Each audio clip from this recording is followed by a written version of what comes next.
کریم میں بیان شدہ واقعات اور قصص میں سب سے بڑا قصہ موسیٰ علیہ السلام کا ہے۔ آپ اللہ کے اولو العزم رسول تھے۔ آپ کا قصہ قرآن کریم کی 73 سورتوں میں جا بجا پھیلا ہوا ہے۔ 73 سورتوں میں پھیلے ہوئے قصے کو یکجا کرنا آسان کام نہیں۔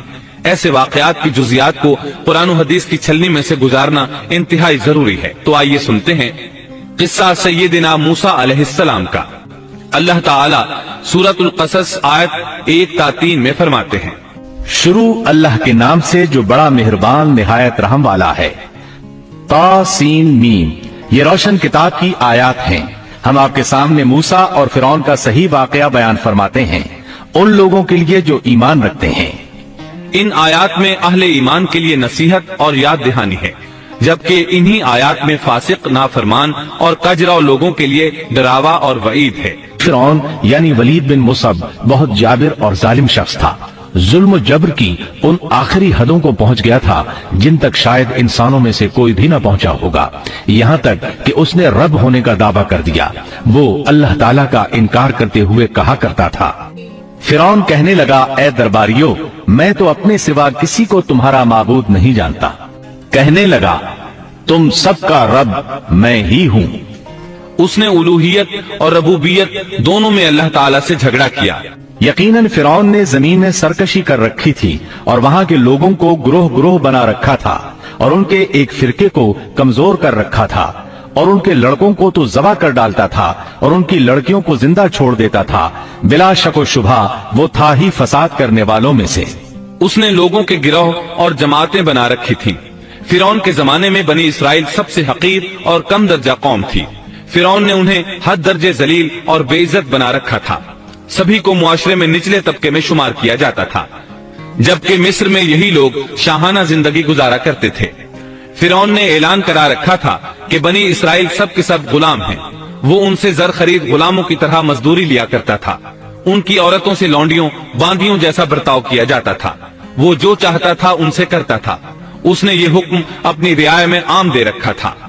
مصر کے باشندے اعلیٰ درجے کے لوگ سمجھے جاتے تھے، وہ قبطی کہلاتے تھے۔ فرعون نے بنی اسرائیل کو غلام اور محکوم بنا رکھا تھا اور اس نے ان میں سے ایک فرقے کو کمزور کر رکھا تھا۔ بنی اسرائیل اس ذلت سے نجات پانے کا انتظار کر رہے تھے، اور اس کی وجہ یہ تھی کہ انہیں ایک بشارت ملی ہوئی تھی۔ اس کے مطابق ان کا نظریہ تھا کہ فرعون کے گھر سے ایک بچہ نکلے گا جو انہیں نجات دلائے گا، اور یہ بھی بیان کیا جاتا ہے کہ یہ بشارت انہیں اس طرح ملی تھی کہ خود فرعون نے خواب دیکھا تھا کہ بیت المقدس سے آگ نکل کر مصر کی جانب بڑھتی چلی آ رہی ہے۔ وہ آگ مصر میں موجود تمام لوگوں کو جلائے ڈالتی ہے، مگر اس آگ سے بنی اسرائیل کے گھر محفوظ رہتے ہیں۔ فرعون نے اس خواب کی تعبیر کاہنوں سے پوچھی۔ وہ کاہن اس کے نزدیک عالم تھے۔ انہوں نے خواب کی تعبیر یہ بتائی کہ بنی اسرائیل میں ایک بچہ ایسا پیدا ہونے والا ہے جس کی وجہ سے مصریوں کی ہلاکت ہوگی۔ یہ تعبیر سن کر فرعون ڈر گیا۔ تب اس نے ایک خوفناک حکم جاری کیا، بنی اسرائیل میں جو بچہ پیدا ہو اسے قتل کر دیا جائے۔ اللہ کی قدرت دیکھیے کہ ہارون علیہ السلام اس سے پہلے پیدا ہو چکے تھے اور موسیٰ علیہ السلام کی والدہ امید سے تھی۔ فرعون نے اپنا حکم یوں جاری کیا تھا کہ اگر ان کے ہاں بیٹے پیدا ہوں تو انہیں قتل کر دو، بیٹیاں پیدا ہوں تو انہیں زندہ چھوڑ دیا جائے۔ چنانچہ ایسا ہی کیا جانے لگا۔ ہر نو مولود بچے کو قتل کیا جانے لگا، بچیوں کو چھوڑ دیا جاتا۔ یہ تھا بچوں کو ذبح کرنے کا حکم جو بنی اسرائیل میں شروع ہوا۔ اس کا طریقہ انہوں نے یہ اختیار کیا کہ ہر حاملہ خاتون کی نگرانی شروع کر دی۔ دایا عورتوں کے ذمے یہ ڈیوٹی لگائی کہ حاملہ مستورات کی اطلاع دیں گی، اور جو دایا اطلاع نہ دیتی اسے بھی قتل کر دیا جاتا۔ اس طرح فرعون اور اس کے وزیروں کو ہر نو مولود سے باخبر رکھا جاتا تھا۔ ان دنوں سیدنا موسیٰ علیہ السلام کی والدہ اپنے حمل کے ابتدائی دنوں میں تھی۔ انہوں نے اس بات کو چھپائے رکھا اور دایا کا کام کرنے والی عورتوں سے بھی خود کو چھپائے رکھا، یہاں تک کہ درد ذہ کا وقت آ پہنچا اور انہوں نے بچے کو جنم دیا۔ اس بارے میں سوائے قریبی لوگوں کے کوئی نہیں جانتا تھا۔ بچے کی پیدائش کے بعد وہ فکر مند رہنے لگیں۔ حمل کے دنوں میں تو انہوں نے خود کو چھپا لیا تھا، اب بچے کو کیسے چھپائیں؟ پھر بھی اپنی پوری کوشش کرتی رہیں، یہاں تک کہ ان کے پاس اللہ کا حکم آ گیا۔ یہ حکم اللہ نے ان کے دل میں ڈالا تھا، یعنی القاء کیا گیا تھا۔ یہ وہ وحی نہیں تھی جو پیغمبروں پر آتی ہے۔ اور ہم نے موسیٰ کی ماں کو وحی کی کہ اسے دودھ پلاتی رہ، اور جب تجھے اس کی نسبت کوئی خوف معلوم ہو तो इसे दरिया में बहा देना और कोई डर खौफ या रंज गम न करना, हम यकीनन इसे तेरी तरफ लौटाने वाले हैं और इसे अपने पैगंबरों में बनाने वाले हैं।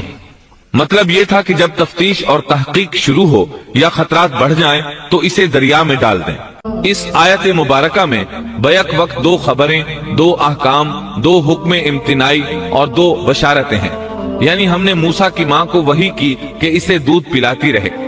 ये दो खबरें हैं। और जब तुझे खौफ महसूस हो तो इसे दरिया में बहा दे। ये दो हुक्म हैं। कोई खौफ न खा और कोई गम न कर, ये दो इम्तिनाई हुक्म हैं।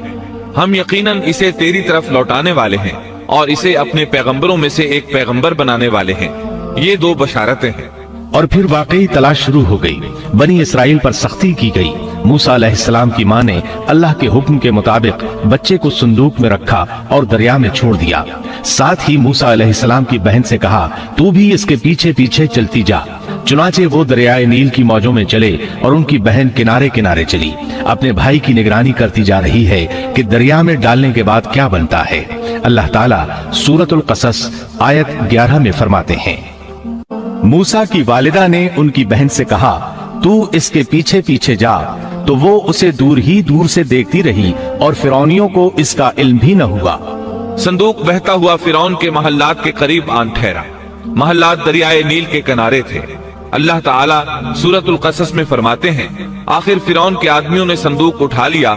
आखिरकार यही बच्चा उनका दुश्मन हुआ और उनके रंज का बायस बना। अब वो इसकी भलाई चाह रहे हैं, लेकिन वही फिरौनियों के लिए वबाले जान बनने वाला था। अल्लाह सूरतुल कसस आयत 8 में फरमाते हैं, कुछ शक नहीं कि फिरौन और हामान और उनके लश्कर थे ही खताकार। फिरौन की बीवी ने फौरन पहचान लिया कि ये बच्चा बनी इसराइल में से है। चुनाचे उसने कहा, और फिरौन की बीवी ने कहा, ये तो मेरी और तेरी आंखों की ठंडक है, इसे कत्ल न करो। बहुत मुमकिन है ये हमें कोई फायदा पहुंचाए या हम इसे अपना बेटा ही बना लें। और ये लोग शऊर ही नहीं रखते थे। मतलब ये कि इस पूरे मामले में अल्लाह ताला की तदबीर से उन्हें आगाही नहीं थी। इस पर फिरौन ने कहा, ये सिर्फ तेरी आंखों की ठंडक है, मेरी नहीं। मैं नहीं चाहता बनी इसराइल का कोई बच्चा मेरी निगरानी में पले, लिहाजा ये सिर्फ तेरी ही आंखों की ठंडक है।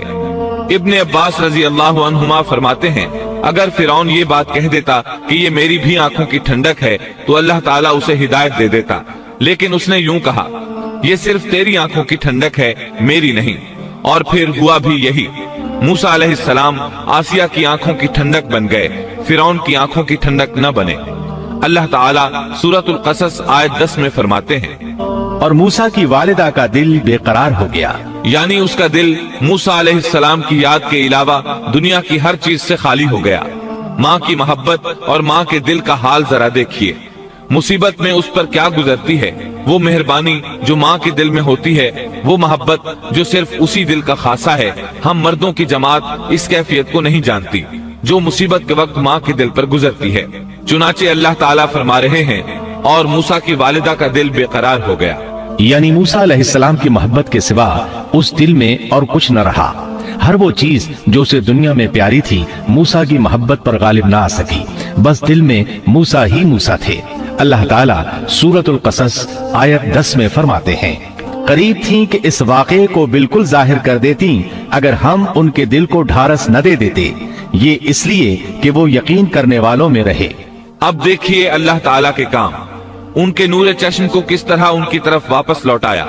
बच्चा जब महल में पहुंचा तो उसने दूध के लिए रोना शुरू कर दिया। उसके पास दूध पिलाने वालियां लाई गईं, लेकिन बच्चे ने किसी औरत का दूध न पिया। आखिर वो बच्चे को उठाकर बाहर लाए। अल्लाह आयत 12 में फरमाते हैं, और उनके पहुंचने से पहले हमने मूसा पर दाइयों का दूध हराम कर दिया था। जो औरत भी आपको दूध पिलाने की कोशिश करती नाकाम हो जाती। अब जाहिर है ये रुकावट तो अल्लाह ताला की तरफ से थी।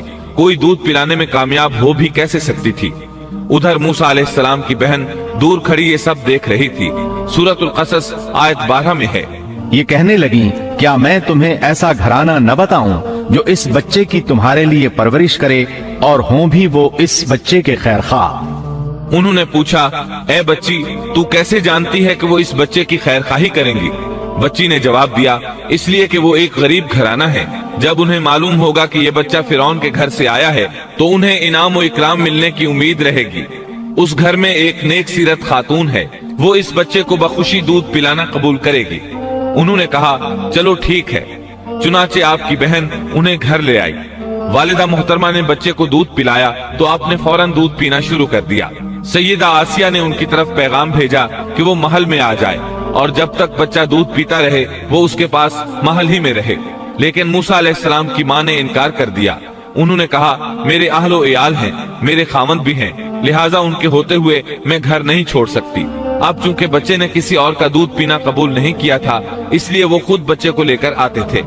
इस तरह मूसा अलैहिस्सलाम की वालिदा का बेहद एहतराम होने लगा। फिरौन के हर कारे तोहफे तहाइफ उनके घर लाने लगे। अल्लाह ताला आयत 13 में फरमाते हैं, बस हमने उसे उसकी माँ की तरफ वापस पहुँचाया ताकि उसकी आंखें ठंडी रहें और आजुर्दा खातिर न हो और जान ले कि अल्लाह का वादा सच्चा है, लेकिन अक्सर लोग नहीं जानते। इस तरह मूसा अलैहिस्सलाम शाही महल में पलने बढ़ने लगे, यहाँ तक कि 18 साल के खूबरू नौजवान हो गए। अल्लाह ताला आयत 14 में फरमाते हैं, और जब मूसा अपनी जवानी को पहुँच गए और पूरे तवाना हो गए तो हमने उन्हें इल्म व हिकमत अता फरमाया। नेकी करने वालों को हम इसी तरह बदला दिया करते हैं।